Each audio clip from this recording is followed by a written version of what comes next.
예수 산을 옮기시는 내 주는 능력의 주, 그는 구원의 주. 오늘 우리가 함께 읽은 요한복음 7장 20절부터 24절에서는 예수님을 따르는 사람들, 그리고 예수님에 대해서도 긍정적인 입장을 가지고 있는 무리들도 있고 하는 그런 상황 속에서 사람들은 예수님에게서 나타나는 일들이 어떤 일들이 있는가에 대한 관심을 갖지 않는 거예요. 그래서 지금 예수님을 예루살렘의 초막절에 올라갔을 때 이제 예수님을 죽이기 위해서 예수가 어디 있느냐 이렇게 막 예수님을 찾아다니는 그러한 상황 속에서 이제 19절에서 예수님이 어떻게 너희가 어찌하여 나를 죽이려 하느냐 이렇게 말씀을 하시니까 무리가 대답하되 당신은 귀신이 들렸도다. 누가 당신을 죽이려 하나이까? 이렇게 대답을 합니다. 오늘 주시는 이 본문의 말씀에서 보게 되면 예수님과 예수님을 따르는 무리들, 그리고 무리들 가운데서는 예수님에 대해서 긍정적 평가를 하는 사람과 부정적 평가를 하는 사람들이 섞여 있는데 적어도 무리들 가운데 일부는 맞다, 왜 예수를 죽이려 하느냐, 뭐 이런 소리가 나타나야 되는데 오늘 주시는 본문의 말씀에 보게 되면 오히려 왜 너희가 어찌하여 나를 죽이려 하느냐라는 예수님의 말씀을 귀신이 들렸다 이렇게 이야기를 하는 것이 오늘 20절에 있는 말씀입니다. 그러면 여기서 우리가 중요한 것은 당시 이 무리들은 예루살렘에서 예수님을 죽이려고 했던 것을 전혀 인식하지 못했다는 거죠. 지금 사람들이 다니고 바리새인들이 다니고 그리고 이제 이어지는 이야기에서도 온 대제사장이나 바리새인들이 그 성전에 있는 성전 경찰을 보내서 예수님을 체포하려고 막 그렇게 움직이고 지금 갈릴리 사람들이 온 그 무리들 가운데서 예수가 어디 있느냐 막 이렇게 찾는 그 상황 속에서도 사람들은 자기 일만 생각하는 거예요. 그냥 예수님에게서 내가 예수님으로부터 그냥 한 가지 이적 예수가 보여주시는 그 어떤 능력 있는 일 그것만 보면 된다고 생각하는 거예요. 그런데 그 예수님이 정말 하나님이 보내신 하나님의 아들이고 그리고 예수님은 이미 3장에서 이 땅을 구원하기 위해서 보내셨다라고 하는 말씀을 다 하셨어요. 그러면 예수님의 그 삶이 세상의 구원에 관한 하나님의 일을 이루기 위해서 이 일이 어떻게 돼가는가라고 하는 그런 관점에서 전혀 바라보지 못해요. 이건 뭐냐면 자기중심적인 삶을 사는 거고 이것은 예수님이 이제 그 베드로에게 하신 말씀처럼 사람의 일만 생각하는 거예요. 하나님의 일이 어떻게 되는가 그리고 하나님이 무슨 계획을 가지고 정말 예수님이 하나님이 보낸 하나님의 아들로서 세상의 구원자이시면 그에게서 나타나는 일들 혹시 누군가가 저 메시아를 죽이려 하지 않는가 뭐 이런 전혀 그런 그 생각조차 하지 않는 거예요. 특별히 이런 모습은 오늘날 세상을 살아가는 우리 모두가 다 자기중심적으로 살아요. 그래서 교회에서 일어나는 일에 대해서 전혀 무관심하고 그리고 교회가 심지어는 애쓰고 힘쓰는 복음을 전하는 일에도 무관심해요. 그래서 그냥 내 문제 이것만 있으면 돼. 그래서 오늘날 한국 교회의 가장 큰 문제는 모든 성도들이 교회관이 없어요. 그건 뭐냐면 교회를 먼저 생각하는 마음이 없다는 거예요. 그냥 내가 아픈 게 제일 우선이에요. 그래서 교회가 어떻게 되든지 간에 자기만 중요하다고 생각하는 그런 관점. 지금 이 본문에서 예수님이 적어도 너희들이 나를 죽이려 한다라고 하는 그 말씀을 했다면 무리들 가운데서 다는 아니더라도 일부는 누가 예수님을 해하려 하는가? 그러면서 좀 이런 예수님 누가 그런 예수님을 죽이려 하십니까?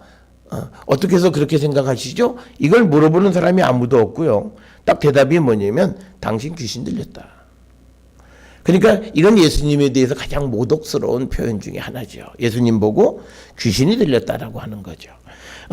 우리가 복음서에 보면 특히 요한복음 8장 48절에서도 보게 되면 유대인들은 예수님이 무슨 말씀이나 무슨 일을 행하면 귀신 들렸다. 이런 표현을 많이 써요. 그래서 요한복음 8장 48절에서 예수님께서 쭉 말씀을 하시니까 왜 그 하나님에게 속한 자들이 하나님의 말씀을 듣지 아니하느냐, 그건 하나님께 속하지 않았다, 이런 말을 하니까 유대인들이 대답하여 이르되 우리가 너를 사마리아 사람이라 또는 귀신이 들렸다 하는 말이 옳지 아니하냐. 자기들한테 비판적인 말, 바른 말을 하니까 전 귀신 들렸다 이렇게 얘기하는 거예요. 그러니까 지금도 오늘 주시는 이 본문에서도 정말 예수님을 죽이려 하는 그 사실을 예수님이 말씀하셨을 때 사람들의 반응은 예수님이 귀신 들려서 저러시는 거야. 그런 반응을 보이는 거죠. 뿐만 아니라 요한복음 10장 20절에서도 보면 그 중에 많은 사람들이 말하되 그가 귀신 들려 미쳤거늘. 예수님이 바른 소리 그리고 그 유대인들에 대해서 비판적이고 그들의 믿음을 질책하는 말씀을 하면 귀신 들렸고 미쳤다, 이런 표현을 사용하는 거죠. 그러니까 이런 말을 하게 되어진 가장 큰 이유는 딱 하나예요. 아직도 예수님이 누구이신지를 모르는 거예요. 그러니까 오늘날 우리도 왜 사람들이 자기중심적이냐, 예수님이 누구이신지를 아직 모르는 거고 그건 예수님을 인격적으로 만나지 못했기 때문이에요. 그러니까 우리 한국교회가 개인의 구원 중심으로 가는 것은 그들이 말로는 내가 예수를 영접하고 예수 만났고 은혜 받은 것 같고 내가 기도도 하고 교회에서 봉사도 하지만 예수님 만나지 못한 거예요. 그래서 하나님의 일이, 그리고 하나님의 나라 일이, 그리고 예수님 주변에 어떤 일들이 일어나고 있는가에는 전혀 관심을 갖지 않는 그런 모습을 보게 된다라고 하는 거죠. 그래서 우리도 오늘날 예수님이 우리의 믿음을 말씀을 통해서 비판하시고 우리의 삶을 질책하세요. 그때 우리의 반응도 이건 예수님 시대에나 통할 수 있는 이야기지 지금은 어떻게 이렇게 살아라고 하는 그 말은 결국은 예수님이 미쳤다는 얘기하고 똑같은 거고요. 예수님이 귀신 들였다라고 한 거 똑같아요. 근데 귀신 들였다는 건 정상이 아니라는 거예요. 오늘날 이렇게 못 사는데 우리 보고 살라 그러는 것은 이건 좀 이상하다라고 생각하는 것과 똑같은 거예요. 그래서 오늘 우리가 주시는 이 무리들의 반응이 오늘을 살아가는 우리들의 반응과 같지 않은가, 우리는 한 번쯤 돌아보면서 주님과 나의 관계 속에서 나를 비판하고 그리고 나에 대해서 적나라하게 나를 드러내는 그런 말씀들에 대해서 우리가 정말 영적인 눈으로, 믿음의 눈으로 그걸 받아들일 수 있는 사람들이 되어야지 육적인 관점에서 생각하는 자가 되면 안 된다. 그리고 나 중심적인 그런 삶의 가치관에서 다른 사람, 특히 믿음의 사람들은 교회를 중심적으로 일어나는 일들에 대해서 그리고 하나님의 일, 구원의 사역에 대해서 관심을 갖고 살아가는 자들이 되어야 한다라고 하는 것을 오늘 우리에게 보여주면서 우리도 주님을 귀신 들렸다, 미쳤다 이런 말을 하지는 않나. 말은 하지 않아도 우리의 마음속이나 우리가 살아가는 행동이나 우리가 복음에 대한 반응이 그런 반응을 보이지는 않나, 우리가 한 번쯤 돌아보는 자들이 되어야 합니다. 그러면서 오늘 주시는 21절에서 예수님이 말씀하시는 것은 예수께서 대답하여 이르시되 내가 한 가지 일을 행하매 너희가 다 이로 말미암아 이상하게 여기도다. 그러면서 22절에는 안식일에 관한 이야기를 하시는 거예요. 그래서 여기에서 말씀하시는, 예수께서 말씀하시는 안식이, 그러니까 한 가지 일이라고 하는 것은 요한복음 5장 5절로 9절에 보면 38년 된 병자를 고치신 이야기가 등장해요. 그런데 그것이 이제 안식일에 일어난 일이기 때문에 그것을 가지고 시비를 거는 것을 우리가 볼 수 있게 됩니다.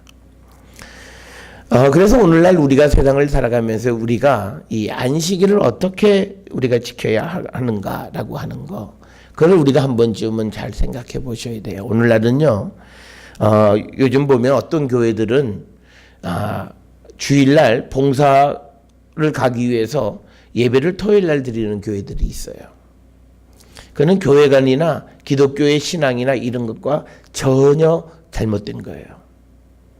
우리가 주일에 드리는 예배는 예수 그리스도의 부활을 기념하는 거예요. 그리고 우리가 주일은 주님의 날이기 때문에 그날 우리가 봉사하고 선을 행하는 일을 하고 하는 그거는 바람직하지. 그러니까 예수님이 안식일에 선한 일을 행하시는 것은 우연치 않게 벌어진 일이에요.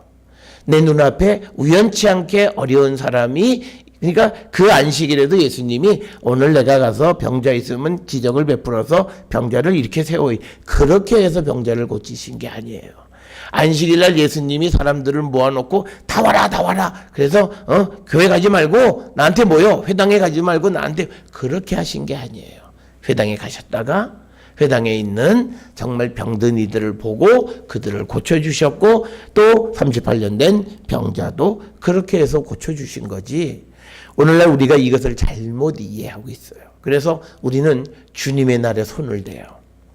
여러분 우리가 하나님 앞에 드림의 삶을 살아갈 때 굉장히 중요한 것은요. 하나님 것을 가지고 자기가 임의로 살아가면 그 자는 하나님 앞에 진노함을 받게 돼요. 그러니까 뭐냐면 우리가 하나님 앞에 드리는 재물, 하나님 앞에 드리는 시간, 하나님 앞에 드리는 날도 마찬가지예요. 그러니까 어떤 이들은요. 한 달에 내가 교회에 내 애들 돈을 딱 정해놔요. 그건 계획적인 삶에 그렇게 살 수 있어요. 그래서 그것을 딱 등분을 해서 n분의 1, 요거는 11조, 요거는 내가 그렇게 하면 안 돼요. 일단 내가 하나님 아버지 앞에 온전한 11조를 드려야 됨에도 불구하고 온전한 11조를 드릴 수 없다면 내가 정해놓은 것은 11조로 드리고 말아야 돼요. 그러니까 내가 11조도 못 드리는 주제에 내가 무슨 기마이 쓰듯이 이건 뭐하고 그거는 하나님 앞에 죄 짓는 일이에요. 그러니까 뭐냐면 예수님도 말씀하셨고 구약의 예레미야도 말씀하셨고 성전을 가면 갈수록 죄 짓는 거예요. 잘못된 믿음을 가지고 살아가는 사람들은 그래서 죄 짓는 거예요. 그러니까 우리가 경제적인 상황이나 믿음이 부족해서 다 못 드릴 수 있어요. 그러면 그냥 11조로만 드리세요. 감사헌금 안 해도 돼요. 지금 감사헌금을 할 만한 믿음이 아닌 거예요. 그러면 내가 한 달에 20만 원밖에 못 쓰면 20만 원은 다 11조로 드리시라고요. 왜? 하나님은 우리의 소득의 10분의 1은 내 것이다 말씀하셨어요. 이거는 누구도 요즘 유튜브에 보면 왜 11조 왜 냈냐? 그건 정신이 좀 나간 사람들이에요. 그래서 우리도 이 방송 하니까 그렇게 아주 그냥 과격한 제목을 붙여야 조회수가 많다. 그건 적그리스도예요. 하나님의 말씀을 틀렸다고 얘기하는 건 적그리스도예요. 그래서 오늘 우리가 주시는 이 예수께서 안식일을 행한 일은 계획을 하고 하신 일이 아니라는 거예요. 안식일을 지키시는데 그 앞에 나타나 있는 병자를 고쳐주셨고 안식일에 우연치 않게 먹지 못하는 사람들, 안식일에 생명의 위협에 있는 사람들 그들을 고쳐주신 것이지 오늘날처럼 야 안식일에 우리 봉사활동 가자 이게 좋은 일 아니냐 그건 아니라는 거예요. 그거는 의도 자체가 잘못되어져 있어요. 그러니까 오늘날 우리가 살고 있는 이 시대가 얼마나 자기중심적이냐면요. 그런 걸 신문에 막 보도를 하고 그러니까 그 기독교 신문도 가치관이 없는 거죠. 큰 교회가 돈만 많이 내면 광고 많이 하면 다 받아서 그 기사가 다른 사람들의 믿음에 어떤 악영향을 끼치는가에 대한 생각을 전혀 하지 않아요. 그러니까 이건 똑같은 거예요. 이 예수를 따르는 무리들은 야 이적을 한번 보여봐. 그래서 그걸 한번 보면 예수 대단하다. 저분이 우리를 구원하는 정치적인 메시아냐? 저분이 나를 고쳐줄 수 있는 그래서 모든 걸 자기중심적으로 보니까 예수님에게 다가오는 그 죽음의 위협을 보지 못하는 거예요. 그러면서 왜 나를 죽이려 하느냐 그랬더니 예수님한테 귀신 들렸다고 얘기하고 미쳤다고 얘기하는 그런 현실이에요. 오늘 살아가는 우리가 이 지금 예수님 당시 유대인들의 모습처럼 살아가면 우리는 심판받는 자들이에요. 그들의 삶이 정당하다고 지금 성경은 얘기하지 않는다라고 하는 거죠. 그래서 오늘 주시는 예수께서 21절에 한 가지 일을 행함에 너희가 다 이로 말미암아 이상하게 여기는다라고 하는 것은 안식일에 적어도 요한복음을 지금까지 오늘 7장까지의 말씀을 통해서 보면 안식일에 예수님이 안식일을 어긴 것은 5장에 나오는 38년 된 병자를 고치시는 이야기다. 그러면서 예수님이 이제 사람들의 이해를 돕기 위해서 한 예를 들은 거예요. 모세가 너희에게 할례를 행했으니 그러나 할례는 모세에게서 난 것이 아니라 조상들에게서 난 것이다. 이것이 조상들에게서 났다라고 하는 것은 할례의 기원은요, 원래 아브라함 때부터 우리가 창세기 17장 10절에 보게 되면 너희 중 남자는 다 할례를 받으라. 이것이 나와 너희 후손 사이에 지킬 내 언약이다라는 말씀이 있어요. 그러니까 뭐냐면 이 할례를 지키는 것은 모세가 시내산에서 받기 이전부터 조상들, 즉 아브라함 때부터 지켜왔던 그런 너희들의 규정인데, 그런데 너희가 안식일에도 사람에게 할례를 행하지 않느냐라고 하는 겁니다. 그러니까 뭐냐면 너희들 가운데 일부가 안식일의 규정을 어기는 게 있다라고 하는 거죠. 그러니까 예수님께서 말씀하시는 것 중에서 우리가 안식일을 어기는 일들 가운데 여러 가지 일들이 있어요. 예를 들어서 우리가 제사를 드리기 위해서 안식일에 불을 쓰잖아요. 안식일에 안식일 번제를 드리기 위해서 제단에 불을 사용하는 거예요. 그거에 대해서 뭐라 그러지 않지 않냐. 이건 하나님께 드리는 그런 것이고, 또 제사장은 안식일에 일을 하잖아요. 뭐냐면 자기들이 그 제물을 받아서 제사를 드리는 일을 하잖아요. 그러니까 그것 뭐냐면 우리가 지금 여기에서 말씀하시는 것 중에 하나는 뭐냐면 안식일에 할례를 함으로 인해서 그가 안식일에 할례 안 할 때 생기는 다른 율법을 어기는 일을 방지하기 위해서 안식일에 할례를 행하지 않느냐, 이 말씀을 하시는 거예요. 그러면서 예수님께서 23절에 모세의 율법을 범하지 아니하려고, 그러니까 다른 율법을 어기지 아니하려고 사람이 안식일에도 할례를 받는 일이 있거든. 그러니까 안식일에 일하는 경우가 있다라고 하는 거예요. 그런데 내가 안식일에 사람의 전신을 건전하게 한 것으로 너희가 내게 노여워하느냐, 그게 말이 되느냐.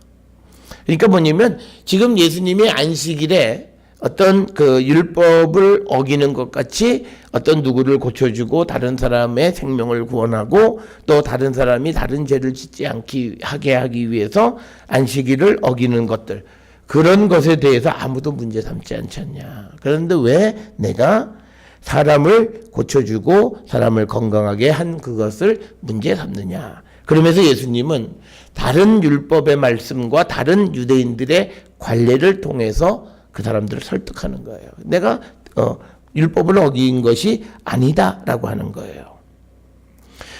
그래서 예수님은 19절에 얘기하는 거죠. 오히려 그런 나를 죽이려고 하는 너희가 율법을 어기는 거다. 이렇게 지금 말씀을 하고 있는 겁니다. 그래서 우리가 적어도 안식일에 우리에게 허락되어진 일들을 보면요. 첫째는 다른 사람의 생명을 구원하는 일. 즉 보면 선한 일. 이건요, 예수님만이 말씀하신 게 아니라 당시 유대인들도 이런 법이 있어요. 그러니까 뭐냐면 율법에는 안식일을 범하지 말라라고 되어 있지만 안식일에 생명의 위협을 받는 사람들을 구원하는 일은 하라고 되어 있어요.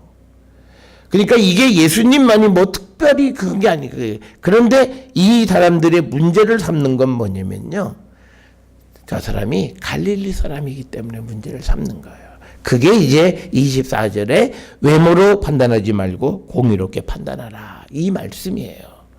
그러니까 뭐냐면 예수님에 대해서 사람들이 이제 뒤에도 나오겠습니다만, 야, 예수님한테 어떤 사람은 야, 예언자다, 또 어떤 사람은 메시아다, 그런 거 어떤 사람은 저 사람은 갈릴리에서 선한 게 날 수 없어. 그 말은 뭐냐면 갈릴리 사람으로서 메시아인 척하는 사람이다, 이렇게 얘기하는 거예요, 예수님에 대해서. 그러니까 지금 이 예루살렘에 와서 예수님이 하시는 그 일이 저자가 갈릴리 사람으로서 그런 일을 행하는 것이 못마땅하게 여기는 거 예수님이 아시는 거예요. 그러니까 예수님 당시 시대에도 보면 지역적 차별은 대단했어요. 그러니까 뭐 나사렛에서 뭐 선한 게 나겠느냐, 이건 굉장한 지역적 차별이고요. 갈릴리에서 메시아가 나온다? 야, 그건 있을 수 없어. 그것도 굉장한 지역적인 그런 차별 속에 있는 거죠. 그럴 때 예수님이 하시는 말씀이 외모로 판단하지 마라 라고 하는 이 말씀을 주신 거예요. 그래서 예수님이 유대인들이 당시에도 보편적으로 하던 안식일에 하던 선한 일들, 허용되어진 그 일을 하신 거예요. 그런데 예수님이 갈릴리 사람이라고 하는 그 이유 때문에 유대인들이 지금 예수님을 잡아 죽이려 하고 예수님을 찾아다니는 그런 경우가 지금 벌어지고 있습니다. 우리가 그 38년 된 병자가 나온 다음에 그 유대인들이 묻잖아요. 야, 너를 고쳐준 사람 누구냐? 그랬더니 그 병자가 처음에는 나 모르겠는데, 그러다가 다시 그자가 예수님을 성전에서 만났잖아요. 그리고는 그것을 알고 다시 그 유대인들을 찾아가서 나를 고쳐준 사람이 예수야 하고 알려준 거예요. 그래서 그것과 연결되어져서 지금 계속 예루살렘에 와서 예수님을 안식일을 어긴 것 때문에 죽이려 하는 거예요. 그것이 계속되어지는 거죠. 그래서 모세의 율법을 범하지 않으려고 사람이 안식일에 할례 받는 일이 있거든 내가 안식일에 사람의 전신을 건전하게 한 것으로 너희가 내게 노여하는 것은 말이 안 된다라고 하는 것이 예수님의 말씀인 겁니다. 그래서 이 바리새인들은 예수님이 안식일에 하시는 모든 일들은 자기들도 하면서 이게 갈릴리 저 갈릴리 사람이 그러니까 뭐냐면 이 사람들은 기억적인 이유 때문에 예수님이 메시아라고 하는 자체를 믿지 않아요. 왜 이게 만약에 예수님이 유대 사람이라면 혹시 저 가르침이 뭔가 좀 다르고 사람들이 많이 따르고 이적도 베풀어 그럼 혹시 예언자일 수 있어. 그래서 함부로 하지 못했을 거예요. 예루살렘 사람이었다면. 그런데 그게 아니라 갈릴리 사람, 절대 큰 메시아가 될 수가 없어. 그러니까 예수님을 함부로 대하는 거예요. 그래서 이 모습 속에서 우리가 이제 24절에 외모로 판단하지 말고 공의롭게 판단하라. 이렇게 예수님이 그들에게 말씀하시는데 우리 사회가 이 그 말씀의 그 의미를 우리가 먼저 그 말씀하시는 의미는 뭐냐면요. 예수님이 요한복음 5장 30절에 무슨 말씀하시냐면요. 내가 아무것도 스스로 할 수 없다. 나는 듣는 대로 심판하노니 나는 나의 뜻대로 하려 하지 않고 나를 보내신 이의 뜻대로 하려 함으로 내 심판은 의롭다. 이게 요한복음 5장 30절이에요. 그러니까 뭐냐면 지금 예수님은 공의롭게 판단하라라고 하는 말은 뭐냐면 내가 하나님께로 보냄을 받았고 하나님이 내게 하라 해서 행한 것이다. 그래서 내가 행한 일은 의로운 거다. 너희들이 나를 정죄할 수 없다. 그런데 너희들이 외모로 판단하고 있다는 거죠. 여기서 말하는 외모는 앞에서 말씀을 드린 것처럼 이 갈릴리 사람 그것 때문에 이제 예수님에 대해서 이제 부정적 판단을 하는 거예요. 근데 이건요 요한복음 8장 15절에 그 예수님 말씀에서도 나와요. 너희는 육체를 따라 판단하나 나는 아무도 판단하지 아니하노라. 그러니까 육체를 따라 판단한다라고 하는 것은 예수님의 출생 성분, 말투 이런 거죠. 우리가 예수님이 잡히셨을 때 베드로가 가야바의 그 대제사장의 그 집들에 있을 때 사람들이 저도 한패다. 그러니까 베드로가 끝고 부인해요. 그 중에 뭐라고 얘기하냐면 저 말투를 보니까 저것도 갈릴리에서 온 같은 무리다. 이렇게 얘기를 해요. 그러니까 예수님은 지금 나사렛 출신으로서 나사렛 그 주변 갈릴리 그 근처 거기에서 계속 사시다가 이제 예루살렘에는 순례 때문에 왔다 갔다 하시는 거예요. 그러니까 예수님이 말씀하시는 말투를 보면 예수님이 갈릴리 사람이라고 하는 것은 쉽게 알아볼 수가 있는 거예요. 그러니까 무엇보다도 우리가 보통 사람들이 저 사람이 어느 지역 사람이냐라고 하는 것을 구별하는 게 뭐냐면 딕션이에요. 억양. 그래서 이 예수님의 억양을 보고 저건 갈릴리 사람이야. 딱 그러면서 예수님이 하시는 모든 일을 받아들이지 않는 거예요. 그래서 오늘 우리가 주시는 이 말씀에서 예수님은 공의로 판단하라고 하는 것은 나는 내가 스스로 한 것이 아무것도 없고 아버지께서 하라고 하시는 것 보내신 이의 뜻대로 내가 행했기 때문에 내가 행한 일은 의롭다는 거예요. 공의로운 거라는 거예요. 그래서 내가 너희들에게 판단받을 일이 없다는 거예요. 그런데 너희는 단 한 가지, 내가 갈릴리 사람이라고 하는 것 때문에 나를 죽이려 하는 것은 정당하지 않다고 말씀하시는 겁니다. 오늘 우리에게 주시는 이 말씀을 우리가 통해서요, 성경의 여러 군데에서 외모를 보는 것에 대한 비판이 많습니다. 사도 바울도 고린도후서 10장 7절에 보면 너희는 외모만 보는도다. 만일 사람이 자기가 그리스도에게 속한 줄 믿을진데 자기가 그리스도에게 속한 것 같이 우리도 그러한 줄을 자기 속으로 다시 생각할 것이다. 그러니까 외모만 보는 것에 대해서 비판하는 그런 말씀을 우리가 볼 수가 있고요. 그 다음에 이제 우리가 구약 신명기 1장 16절에 보게 되면요, 재판할 때 공정히 판단하라. 그런데 외국인에게도, 타국인에게도 그렇게 하라. 우리가 타국인은요, 얼굴 색깔, 머리 색깔, 말 이거 보면 저건 외국에서 왔다, 타국의 사람이다, 너무나 잘 알아요. 그렇다고 해서 그들에게 불이익을 주면 안 된다는 거예요. 이게 성경의 정신이에요. 자, 그래서 우리가 이 말씀을 통해서 예수님도 엄청난 지역색의 희생양이 되신 거예요. 그러면서 예수님은 그렇게 하지 말고 공의롭게 판단하라 라고 그 당시 유대인들에게 말씀하시는 거예요. 오늘 우리가 살아가면서 하나님 앞에 회개해야 될 게 있어요. 우리는 외모적인 어떤 기준으로 편견을 가지고 세상을 살아요. 내가 편견이 심하냐 덜하냐 차이지 편견이 전혀 없는 사람이 글쎄요 얼마나 될까요? 우리가 이 모습을 하나님 앞에 가슴을 찢어야 돼요. 이건요, 예수 믿는 사람으로서 어떤 지역적 편견, 그러니까 뭐 목사님들도 호남, 무슨 뭐 영남, 무슨 뭐 강원, 충청, 이건 다 예수하고 관계없는 일이에요. 그 자들은 예수님을 지금 외모로 판단해서 예수님을 죽이려 하는 사람들과 똑같은 무리예요. 지역색, 그 다음에 또 학연, 뭐 그리고 뭐 계파, 뭐 라인, 뭐 이런 것에 의해서 판단하는 것, 이거는 주님도 거기에 희생양이신 거예요. 그래서 예수님이 어느 정도 희생양이셨냐면 지금 우리가 이 모습을 쭉 보면 처음 예수님이 이 초막절에 뭐 같이 올라오지 못했던 이유는 이것도 한 가지 이유가 되는 거예요. 나를 잡아 죽이려고 하는 거죠.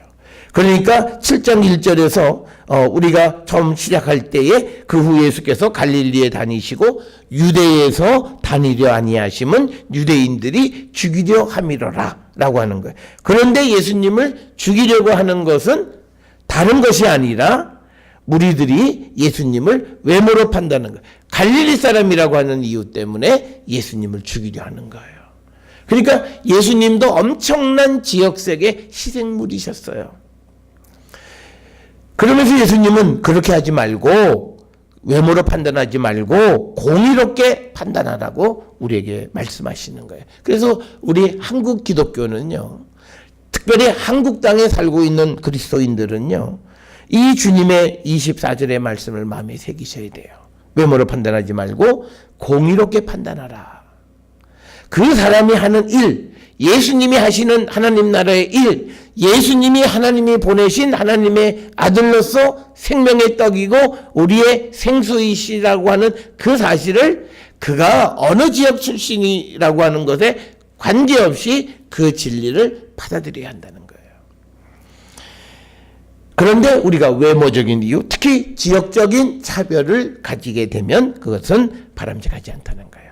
많이 없어지긴 했습니다만 아직도요, 교회 내에서도 보면 이 교회 목회자들 모시는 데도 보면요, 우리 교회는 호남 사람들이 많아서 호남 출신 목회자, 우리 교회는 영남 사람이 많으니까 영남 출신 목회자. 이게 교회가 아닌 거예요. 그런데 그 속에 있는 사람은 아무도 그 사실을 회개하지가 않아요. 우리가 이걸 벗어나자. 예수님도 외모로 판단하지 말고 공의롭게 판단하라고 해서 능력이 있으면 우리가 그 사람을 모시자, 이런 생각을 갖지 못하고 지금까지도 우리가 이 지역색의 굴레를 벗어나지 못하는 것은 오늘 주시는 외모로 판단하지 말고 공의롭게 판단하라고 하는 주님의 말씀에 귀를 닫아버린 거예요. 그래서 우리는 이 외모로 판단하지 말라고 하는 것, 특히 오늘 이 요한복음 7장 그 배경 속에서 이 예수님은 갈릴리 사람이라고 하는 것 때문에 예수님은 지금 편견에 의해서 지금 생명의 위협을 느끼고 계시는 거예요. 우리가 이제 바로 이어지는 그 25절 이하가 이제 예수님을 잡으려고 이제 그 사람들을 보내는 그런 겁니다. 그래서 우리가 오늘 주시는 이 본문의 말씀을 통해서 예수가 하시는 말씀, 예수가 행하시는 그 능력, 그래서 그 예수님이 하시는 말씀과 그 행하신 일 속에서 하나님이 증언하시는 예수님을 그리스도로 증언하시는 그 증언의 소리를 듣고 예수를 만나고 우리가 예수를 고백하는 그 삶을 살아야 되고, 우리도 누군가를 어떤 이런 외모로 판단하는 그런 죄를 범하지 않아야 돼요. 특별히 오늘요, 우리가 참 사람들이 신기해요. 우린 죄 그러면요, 예수님이 하신 말씀을 어긴 것을 죄라 생각하지 않고 우리가 구약에서 말하는 율법을 어기면 그건 죄라고 생각해요. 그러니까 아이러니예요. 우리가 율법과 복음, 그래서 우리는 뭐 복음 중심적이라 그러면서도 사람을 정죄하고 날 땐 다 율법을 가지고 예수님 말씀을 듣지 않는 것만큼 우리에게는 큰 죄가 없어요. 그 예수님이 우리에게 지금 말하는 게 외모로 판단하지 말고 공의롭게 판단하라. 이 말씀을 우리는 마음에 새기고 이 7장 안에서 이 외모는 지역색이에요. 갈릴리 사람이라고 하는 지역색, 이 굴레로부터 벗어나서 공의롭게 판단할 수 있는 그런 삶을 살아야 돼요. 우리가 정말 하나님의 축복을 받는 나라가 될 수 있으려면요, 이 굴레 예수의 말씀을 들어야 돼요. 이것에서 얼마나 빨리 벗어나느냐, 얼마나 외모로 판단하지 않는 삶을 우리가 살아가느냐에 따라서 이 나라는 하나님의 축복이 받을 수 있고 그렇지 못할 수 있어요. 다른 거 아니에요. 예수님이 그렇게 싫어하고 예수님도 바로 그 굴레로 인해서 돌아가셨는데 그것을 우리가 또 그 악의 굴레를 반복한다면 그건 하나님 앞에 큰 범죄 행위다라고 하는 겁니다. 그래서 오늘 외모로 판단하지 말고 공의롭게 판단하라. 그래서 이 말씀은 요한복음 5장 30절에 내가 아무것도 스스로 할 수 없노라. 듣는 대로 심판하노니 나는 나의 뜻대로 하려 하지 않고 나를 보내신 이의 뜻대로 하려 함으로 내 심판은 의롭다. 그래서 이 유대인들은 결국은 외모로 사람을 판단했기 때문에 예수님 죽였고, 그래서 구원으로부터 굉장히 멀어지는 삶을 살아가게 되는 거예요. 그 전철을 우리가 밟으면 안 돼요. 그래서 우리가 무슨 동방의 예루살렘이요? 아니에요. 정신 차리세요. 무슨 동방의 예루살렘인데 예루살렘은 맞아요. 뭐요? 예수님 죽이는 것 같은 외모로 판단을 해서 공의롭게 판단하지 못하는 그 모습은 예수님 당시 예루살렘 사람들이나 지금 우리의 모습이 똑같은 부정적 의미의 동방의 예루살렘, 그건 만든 거예요. 빨리 우리가 회개하고 외모로 판단하지 않는 그 삶. 그래서 오늘 주시는 20절부터 24절까지 해서 예수님께서 안식일의 참된 의미에 생명을 구원하고 다른 사람을 범죄하지 않게 하고 그리고 다른 이들을 위한 삶을 위한, 그래서 안식일날 선한 일을 행하는 것. 그렇다고 해서 이것이 예배를 토요일날 지내고 주일날 안식일에 내가 봉사활동가, 그걸 의미하는 건 아닙니다. 우리가 예배의 참된 의미, 그러니까 그리스도의 십자가가 없는 건 예배가 아니에요. 그래서 우리가 그 의미를 분명히 깨닫고 살아가는 우리 모두가 될 수 있기를 주의 이름으로 축원합니다.